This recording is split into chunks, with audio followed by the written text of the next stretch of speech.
O sommelier faz parte porque eu tenho uma carteirinha. Mas não sou aquele cara que fica ditando regras, né? Porra, porque você tem que abrir o vinho assim, tem que abrir o vinho assado e tal. Não. Eu procuro fazer as coisas certas, mas não fico ditando regras.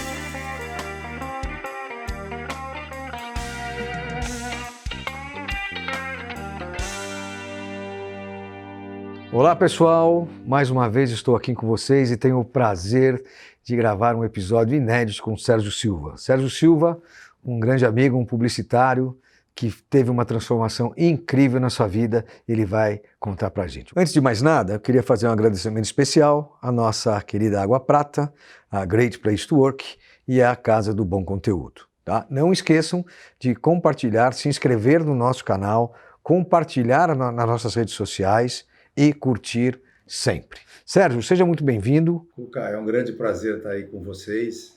Eu já esperava que você me convidasse há mais tempo, porque a gente já está fazendo projetos juntos, pois eu vejo os meus amigos todos aparecerem aí e estava esperando, estava aguardando. Conta um pouquinho para mim, você é um paulista que foi para o Rio, voltou para São Paulo e depois voltou para o Rio. Olha, Cuca, eu vim para o Rio de Janeiro, era pequenininho, e praticamente fui criado no Rio de Janeiro. E meu sonho sempre foi morar no Rio de Janeiro. Mas com a saída da capital do Rio para Brasília, a gente acabou voltando para São Paulo e praticamente quase toda a minha vida profissional foi em São Paulo, onde eu realmente pude, tive a sorte, né? Deus me ajudou, me colocou no caminho, a publicidade e muito mais os profissionais de publicidade que se tornaram amigos ao longo da vida. Nizam Guanais, o início de Neil Ferreira, o D, o P, o Z, que já estavam na metade da vida deles, mas eram maravilhosos, né? O Washington Oliveto, começando na DPZ. Quer dizer, então foram muitas coisas que aconteceram, não só na criação, mas Otávio Floresbal, Eugênia Paisani, Cláudio Venâncio, pessoas que inclusive estão no nosso grupo aí, o Júlio Anderi. Temos alguns já, Homens de Prata aqui com a gente, cara, bem legal. Você mesmo comentou que trabalhou com a gente lá na Fischer Justus Young Rúbica, você tinha uma unidade separada de promoções e eventos, né? Isso, trouxemos o grande Rod Stewart, Aventura Maluca, mas que foi um sucesso. E me fala, em que momento que você começou a se planejar? Porque, coincidentemente, essa sua mudança de atividade, né, profissional coincide com o nosso propósito aqui dos 50 anos, que são os Homens de Prata. Você fez isso planejado ou foi meio que cansei e vou embora? Eu diria para você que planejamento nenhum, né? Claro que você tem sonhos, os sonhos vão ficando na tua cabeça sem que você perceba, mas planejamento nenhum. Eu tive, como todo mundo tem, a síndrome dos 40, vou me separar, porque, será que eu já fiz tudo o que eu tinha que fazer? Será que quanto tempo eu vou viver e tal? Aí tive a síndrome dos 50, que eu saí da publicidade, me aposentei e não voltei mais. Com 50 anos. E isso não aconteceu com 60 e provavelmente não vai acontecer com 70, que está muito próximo de acontecer. Daqui a pouquinho eu estou fazendo 70 anos, né? E isso eu diria que talvez fosse fruto do estresse do trabalho de publicitário. Sérgio, aí você teve uma outra transformação. Você comprou um restaurante do seu cliente. O sonho de ter o restaurante começou, é muito antigo. Eu trabalhava na DPZ, o Fabrício Tatini deixou a DPZ para ir tocar o restaurante, o Tatini, que era do pai dele. E foi para lá e, a gente ia almoçar com ele, era um maior prazer de ver o cara super feliz. Depois o Cláudio Venâncio queria abrir uma pizzaria, vamos abrir a pizzaria nós dois juntos, tal. A gente teve esse sonho, não concretizou. Um amigo nosso que andava sempre com a gente, o Hugo Pasquini, acabou ele abrindo, frustrando um pouquinho a gente, né? Porque a gente acabou não realizando esse sonho.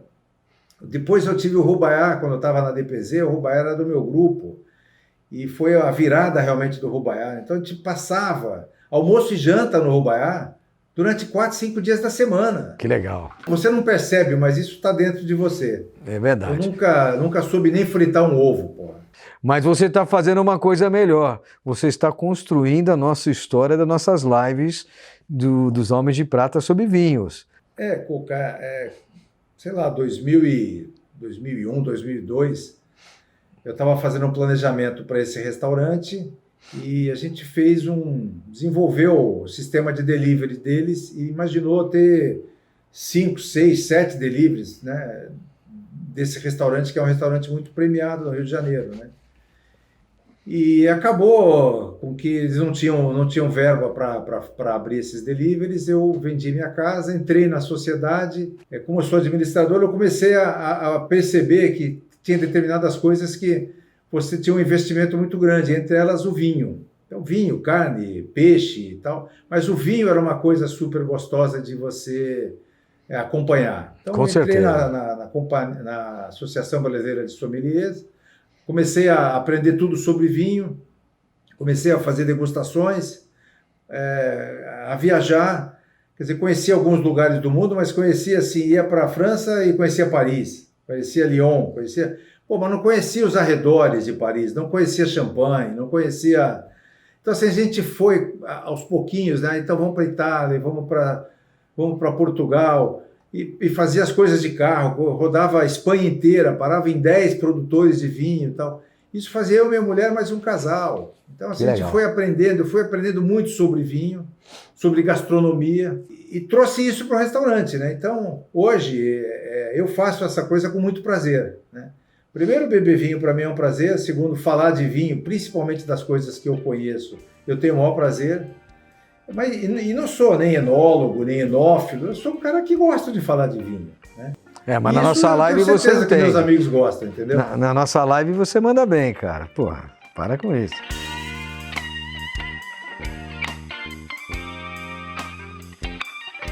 Como é que está sendo a sua experiência fazer esse projeto no Homem de Prata? Primeiro, você me trouxe 2 amigos que eu não os conheço pessoalmente, mas a gente tem falado muito por vídeo, né?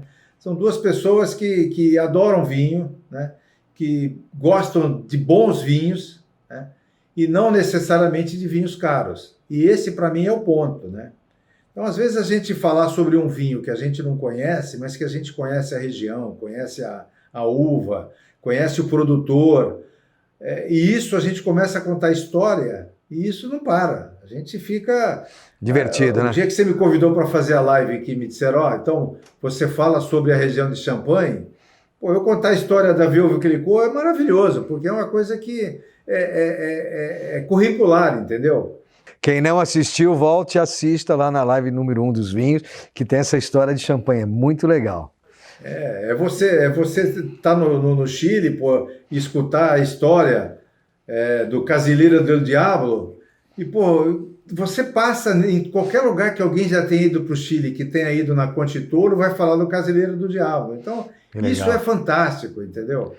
E me fala uma coisa. É fácil você vender um vinho quando você comprou o vinho, quando você conhece um pouquinho. Com certeza. Quais são os melhores vinhos do mundo, na sua opinião? Eu costumo dizer para os meus clientes o seguinte: o melhor vinho para você é o vinho que você gosta. Então, esse é o ponto. Você falar em Chateau Margaux, que é maravilhoso, tomei uma vez na vida. Da onde é o Chateau Margaux? Francês? Francês, o vinho de 18, 19 mil reais, Tomei uma vez na vida. Vou falar que eu vou gostar desse tipo de vinho, mas, o que eu gosto mesmo? Eu, particularmente, gosto de tomar espumante, de tomar champanhe, de tomar prosecco. Por quê? Porque, às vezes, a gente passa a refeição inteira, desde a entrada até a sobremesa, com o mesmo tipo de vinho. Adoro. Então, se tivesse que recomendar vinho para brasileiro e que, tem que ser um vinho nacional, acho que os espumantes nacionais hoje não devem nada a ninguém, entendeu? Tanto você acha a melhor dica? Sim, o Cavigace, são os melhores espumantes que a gente tem, que são praticamente iguais aos melhores do mundo, não aos top do mundo, mas aos melhores do mundo. Me dá uma dica, assim, compra esse aqui no Brasil, que é uma experiência bacana. Então, vou te falar, vou começar com o espumante que eu gosto. Uma linha, por exemplo, da Miolo chamada Millesime. Pode tomar, sem sombra de dúvida, espumante maravilhoso, ótimo, e não custa caro. Beleza. E na mesma toada, o Cavigace, também Brut, está mais ou menos no mesmo preço, e é excelente vinho espumante. por exemplo, um vinho que eu gosto de tomar, que eu tomei a semana passada, que é novo, é um vinho paulista, da Guaspari, um vinho Merlot, porra, muito bom. Eu, por exemplo, quando eu estou em Portugal e por acaso tenho possibilidade de estar com algum produtor de vinho, porra, eu gosto de estar no Alentejo tomando os vinhos alentejanos. Então, porra, gosto de peramanca. Não tomo todo dia, porque não tenho dinheiro para tomar o peramanca todo dia, porra. Mas quando estou com os amigos, tomamos peramanca. Adoro tomar peramanca. Adoro tomar, por exemplo, um vinho que é custo-benefício maravilhoso. Chama-se Cartucha Reserva. Está abaixo do peramanca e, porra, é assim, um vinho excelente por um custo excelente. Quando eu estou na Itália, eu gosto de tomar vinho da região da Toscana, nem sempre tomo Brunello. Eu tomo o Chianti mesmo, o Chianti clássico. São vários e vários vinhos com preços excepcionais, com a mesma uva do Brunello, só que a uva do Brunello é um Sangiovese grosso, a outra é Sangiovese, que é a casquinha um pouquinho mais fina, mas é espetacular, entendeu? Que então, aula, acho hein? que esses pontos, acho que você não gasta muito tomando um Chianti clássico, vai gastar uns 120, 130 reais, e vai ser aqui no Brasil, né? Porque, E para encerrar, eu queria que você desse um conselho para as pessoas que estão nos assistindo e que não esteja feliz na sua atividade, mas que querem fazer uma grande virada na sua vida profissional. É difícil você falar em dica, mas com 60 anos, 70 anos, você primeiro tem que se sentir bem e ativo. Segundo, todas as portas que você fechar, feche bem, porque as tuas amizades, os teus ex-patrões ou ex-diretores, esses caras, se forem seus amigos, eles são amigos para sempre. Então, te ajudam, às vezes, a tomar uma decisão que você não conseguiria tomar sozinho. Uma coisa é você tomar uma decisão sem necessidade, como diz o Paulinho Gregorassi, eu tomei a decisão e estava com o dinheiro lá no banco. Dura você tomar uma decisão quando você não tem dinheiro e você tem um monte de pessoas que dependem de você. Às vezes, os pais... Que é a maioria, né? Que é a maioria. Mulher. Então, essas decisões são mais difíceis. Mas eu acho que quando você consegue conversar e abrir seu coração para as pessoas que você acha que são realmente seus amigos e que também são experientes assim como nós, os nossos homens de prata, por isso eu escuto muito o que você divulga, propaga e traz para a gente. Eu escuto porque isso é tudo que a gente precisa. Sérgio, obrigado. Puta abraço, obrigado de coração. Um beijão a todos, homens de prata, uma geração de valor. Um abraço.